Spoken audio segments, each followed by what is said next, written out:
Hey everyone, how you doing? Thanks for being here. This is Deadbeat Son with your host Tré Lamb. Thanks for coming out. I'm happy to be here. It's episode 47 of Deadbeat Son. We got like another five weeks until we've been doing this for a year. And what do I have to show for it? Some longer hair, some more tattoos. Going to hell for that, for sure. You know, appreciative of everyone who's joined us along the way, who's come on board, and who's stuck with us. You know, through the ups and the downs, through the one guest, and the good episodes, the snooze fests. Because hey, I've listened to podcasts. I know some of them can be a snooze fest, including but not limited to this one. But it's not always gonna, it's a process, okay? And you've stuck with me this far, and I appreciate those who did, for those reaching out with topics, for those who listen to every episode. Like my mom. My mom doesn't even listen to every episode.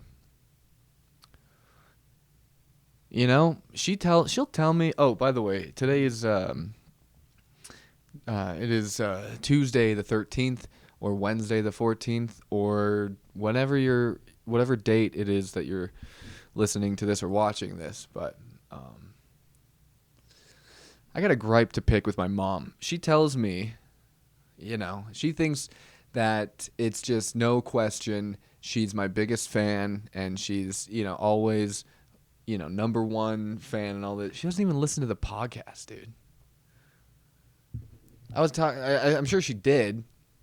She did. She told me she did, but then I guess she hit a couple snoozers, and because she'll be asking me about things. I'll say, yeah, she talked about that on my podcast, and she'll go, oh, you did? What do you mean? Oh, you did? Yeah, I did. Yeah, Mom. You don't even. Bah. I'm not saying I need her to, because I don't know where this is going to go. This might turn into like a super far left podcast or super far right, Like I could be one of those. I could be one of those guys. Why can't I be one of those guys?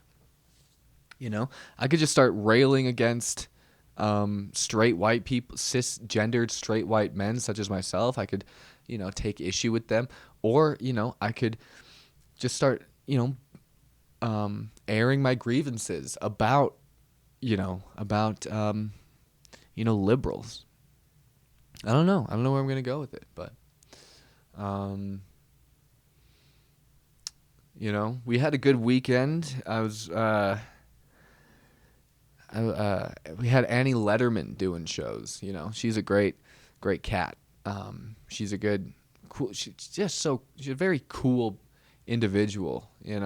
And I'd worked with her in the past, probably like, I don't know, like around 4 years ago, when I lived in LA. I was on this show. I was booked on this show. I don't know how, but I did. And she was the headliner, and I was just someone on the show. And it was a little room in Burbank, California, right? A borough of LA, if you will. And, it's probably an intimate room, probably like maybe 25, 30 people in there. And Annie went up and she was doing this joke about, what was it about? It was like, it was about escape rooms, right? And it was something about how it's a very like,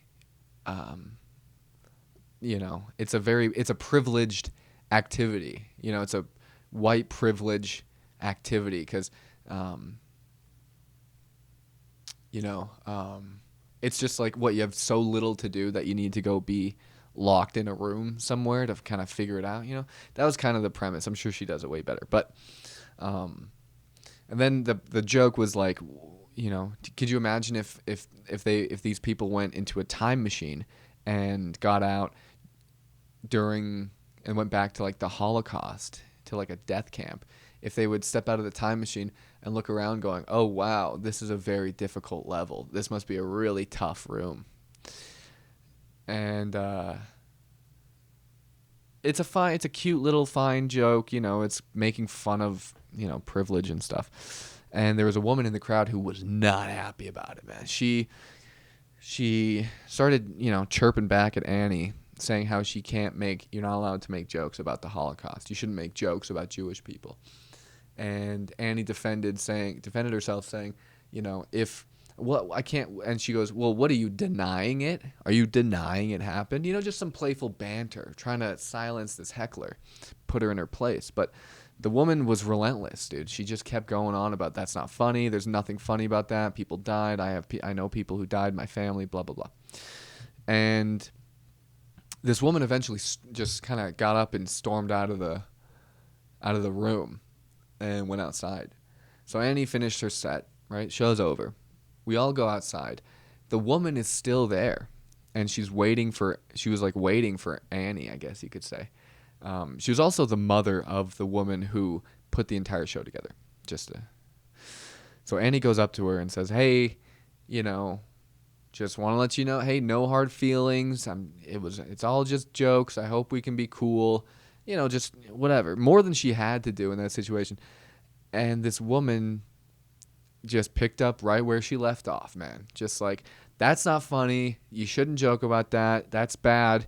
You're this and that. And just let her have it, It didn't help that the woman was Jewish and was the mother of the producer of the show. And it was also happened to be on Yom Kippur, which is a Jewish holiday, I believe.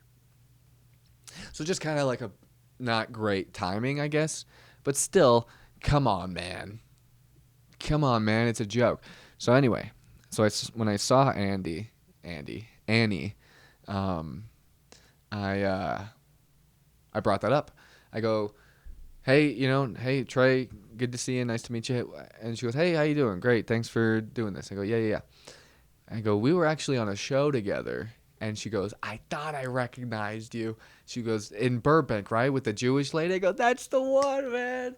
And I was hoping, she said she would do that joke again. She didn't.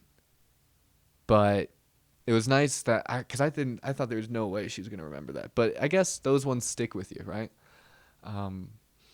I've had some pretty rough, that wasn't like a rough set that she had. It was just a rough interaction, I guess you could call it. And I've definitely had some of those for sure. But mine, it was like, people just didn't give a shit that I was, even up there doing anything. I was looking back to my Instagram, and you could find the pictures up there. If you go all the way down to like the bottom of my Instagram, there's a picture. It's a group photo, and they're all smiling and laughing, whatever. It's a group photo, and I'm in the background doing stand-up. I'm on stage. I've got my shirt buttoned up. I've got a microphone in my hand. I got my glasses on. My hair looked like it looked very silly. It was the first time I was growing it out, so it was in that phase that doesn't look good, and that's the photo. It's a group photo. It's people who couldn't have cared less that I was performing and that I was doing something. It was just them like having fun, and then snap, and then just me in the background. But my favorite part of that photo is that one of the people in the group, it was a guy. It was all women and then one guy. And the guy in the photo is turned around and pointing at me. And I remember that because I was still doing my set. I was still making jokes, and I got him to laugh. So much so that he turned around to point, it was good. And that's when they took the photo. That's what's cemented in history, is this group that cared so little about what I had to say, but I still got one of them. And by golly, if that ain't just what it takes to be a comedian, I don't know what is, man.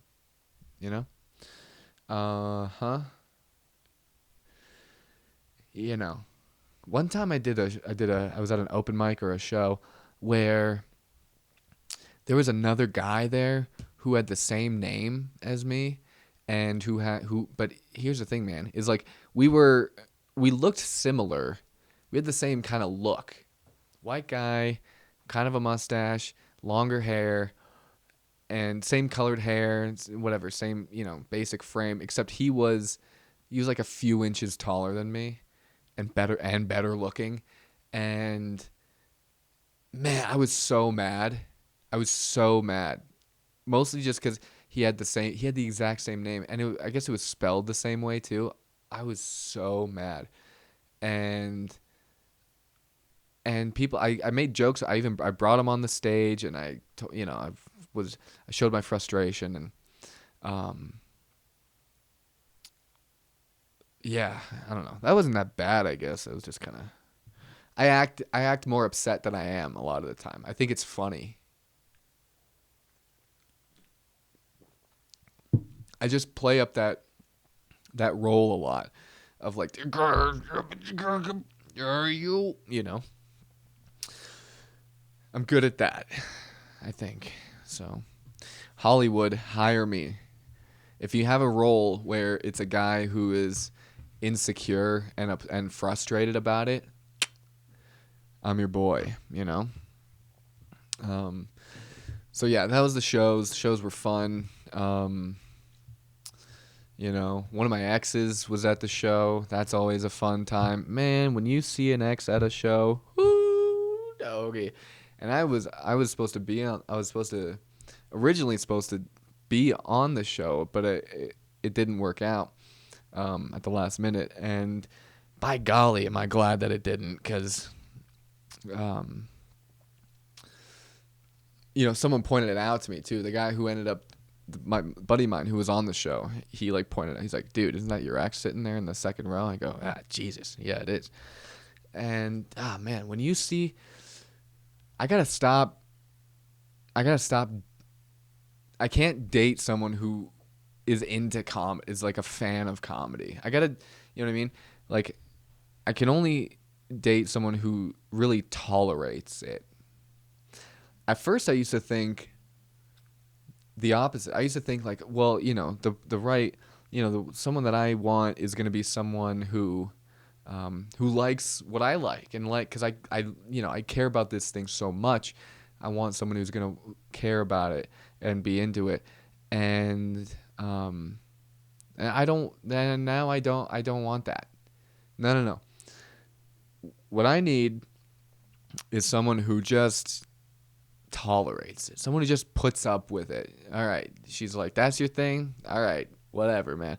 You know, she'll come to a thing here and there, maybe she'll come to my show, or she'll come to a show with me that I want to see, or we'll watch, comedy every now and then, but that's not just like a big fan of it, but enjoys it, but isn't like a big fan. Because if they're a big fan, man, they're not going anywhere. By golly, I tell you what. I wasn't too bothered by it. Seeing an accident, it's always weird, right? Ooh, it's always weird seeing them in a public place. I have performed in front of, an ex or two here and there, and it's fine. It's like it's weird at first, but then when I get up there, it's like, well, I'm doing my thing. So, um, you know, um, but part of me that wants there's still like part of me that wishes like to do crowd work with them, and like I think about that scenario of like, what if I did crowd work and I was asking them about themselves. I'm like talking to my ex at the show. I'm like, so what's your story? Like, so what do you do, ma'am? And then she's like, you motherfucker. Oh shoot. What? Yeah. I just think about how that would go. I think that's a funny scenario. But yeah, you'll see an ex out in public. Sure, why not? They call it Small Lake City for a reason. And I guess the reason is that you're gonna run into your exes. But yeah, man. Saw her. She was on I believe it looked like she was with someone. I don't know, but I couldn't tell if it was a man or a woman. Shaved head. I know that, but I'm not. That's just what I just noticed that. And man, if it was a woman, then by golly, I've done it again.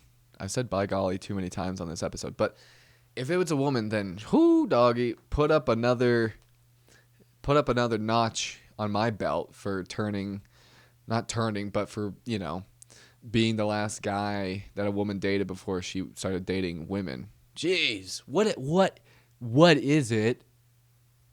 Why? What is it about me, man?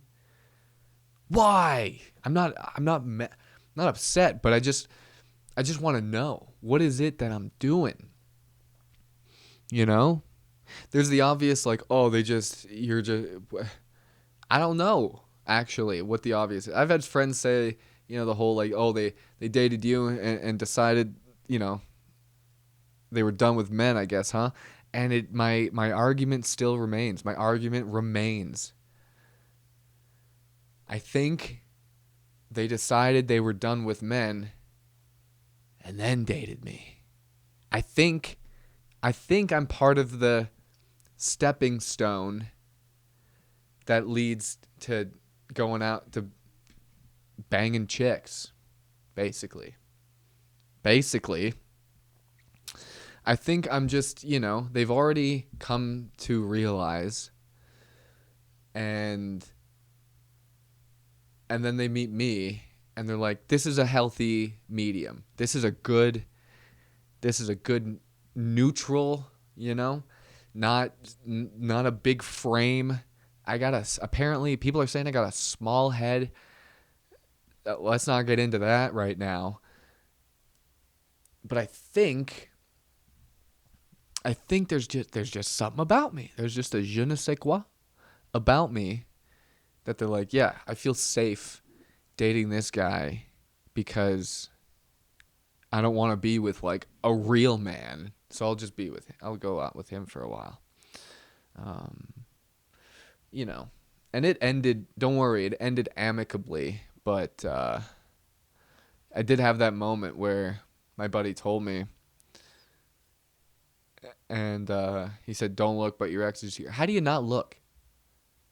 How do you not look? And he said, hey, man, don't look, but your ex is here. I went, huh? Ah, Jesus. I looked at her. But how do you not? What? I don't know. Whatever. But I'm pretty cool with all my exes. I'm sure there's some that don't like me, but what are you gonna do? What are you gonna do? What am I gonna do? What am I gonna do about it? So I was reading this Red Bull can and it says sus on it. So I thought that was interesting.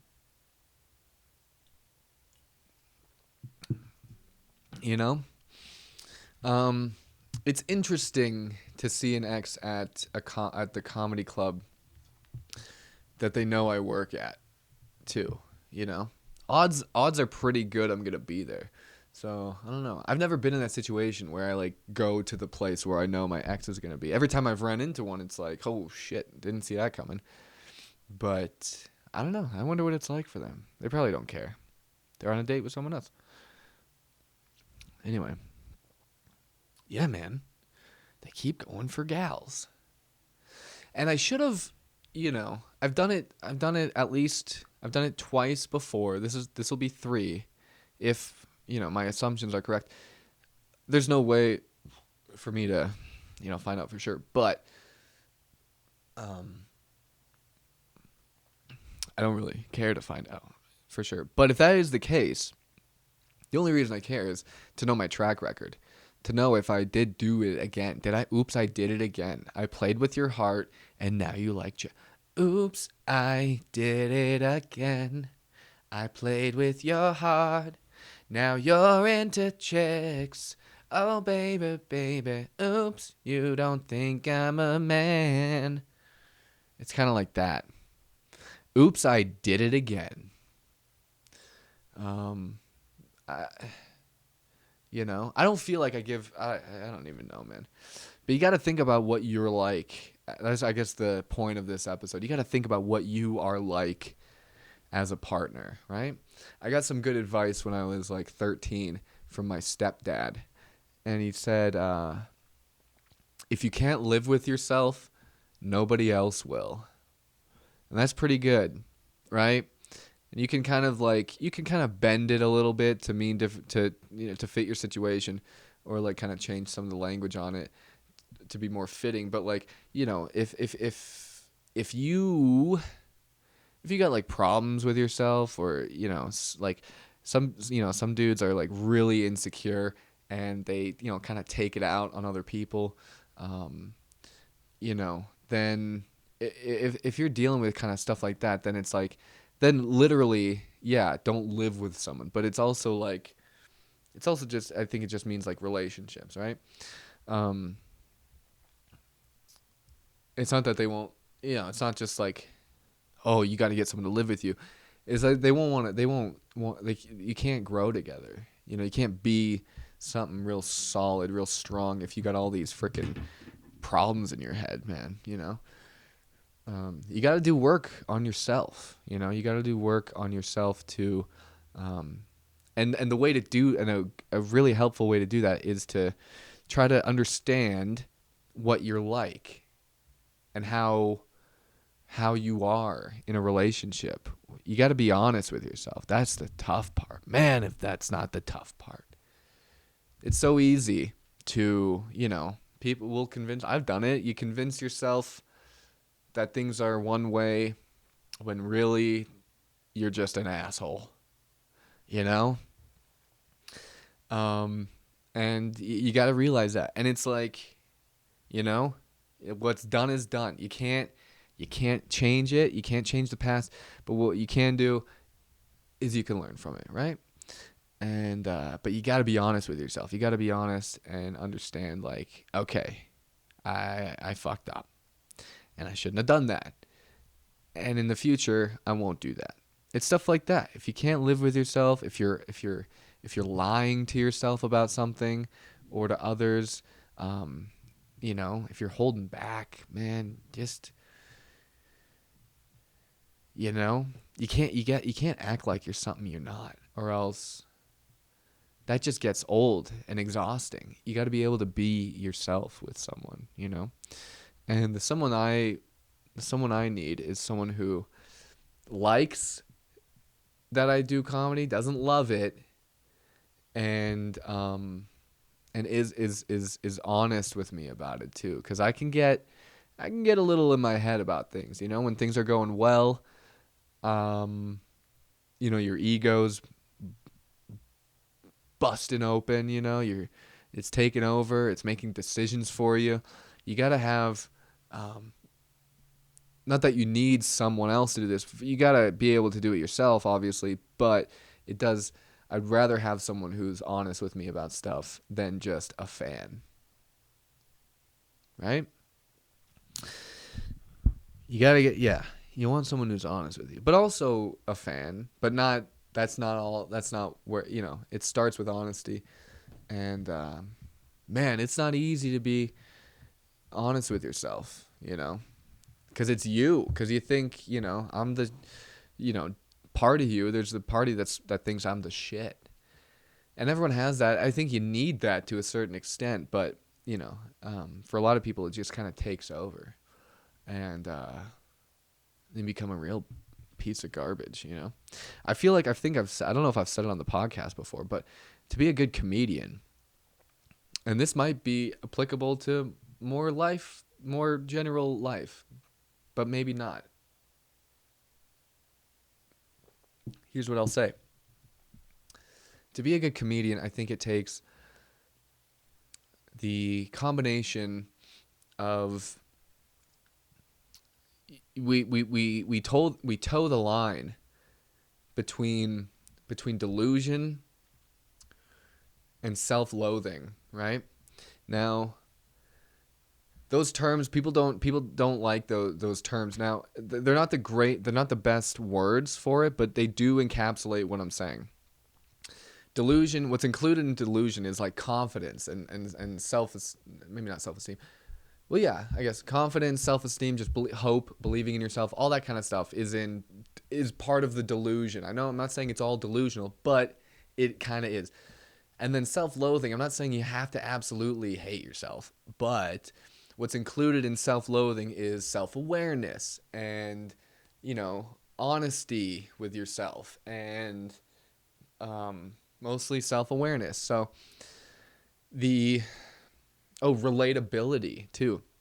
So the delusion is what gets you on that stage in the first place, right? Because either, like for me and for many others, I'm sure, you've gone to an open mic here and there and you see performers. Maybe you've gone to a show and you see these performers, and some of them you watch and you go, that wasn't that funny. I'm funny. I'm funnier than that guy. That's definitely how I felt in my first few years of doing stand-up. Going to these open mics, you see people, because anyone can do it. Just anyone who thinks they're funny, I guess, can do it. And you'll see them and you go, holy cow, I'm not that bad. Or at least I'm not that bad. I'm way funnier than that guy. And then that gets you to do it, right? And the delusion is thinking that that you are funny, first of all, and that what you have to say is worth people's time to hear it, right? So, and then it's also like the confidence to get up on stage at all. The self-loathing and self-awareness and, whatever, relatability is what actually makes you funny. It's what actually makes you worth listening to when you do get up there. And if you can find, some people go too far in either direction, right? Some people go too far in delusion, and these are the people who are constantly boasting about what they're doing and how successful they are, and they're never that successful. They never are.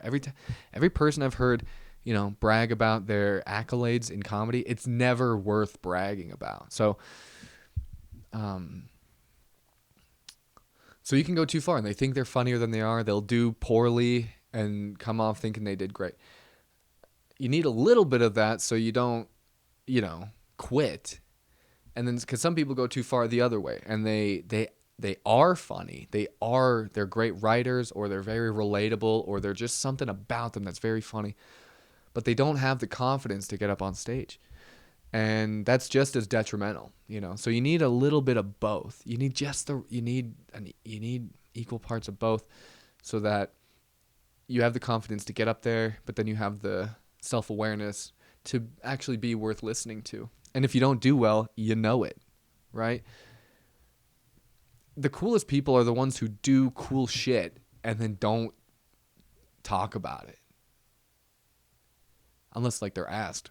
But even then, Jokic, dude. Nikola Jokic from the Denver Nuggets. He just won the NBA championships. The Nuggets just won the NBA championships. And Jokic, who's, the best player on the team, couldn't give a fuck, dude. That guy just shows up he doesn't want to be there. He even said in a post-game interview, he's like, they're like, how you feeling? How do you feel about winning? You're so great, blah, blah, blah. And he's like, yeah, it's good. It's nice. I'm glad I can go home now. He's like, this was good, but, it's my job. And I don't, who likes their job? He said that. He said, who likes their job? Or no, he said, nobody likes their job. And man, if that ain't just, this guy just doesn't, dude, he's clocking in to the NBA. The NBA game, the NBA finals was just a fucking work. It's just, these are all just work trips for him, He just clocks in, wins an NBA title. Finally, I can fucking take some time off. He just wants to go back to his fucking horses, dude. Anyway. That's going to do it for today. Thanks for listening, everybody. If you want to be a comic, I guess that was good for you, but some stories in there, I guess. I got some gigs coming up. I'm coming out to Rock Springs, Wyoming, July 24th, I believe. It's a Saturday. So if you're out there or in the area, come see me. Next month at the end of the month, I got another local spot.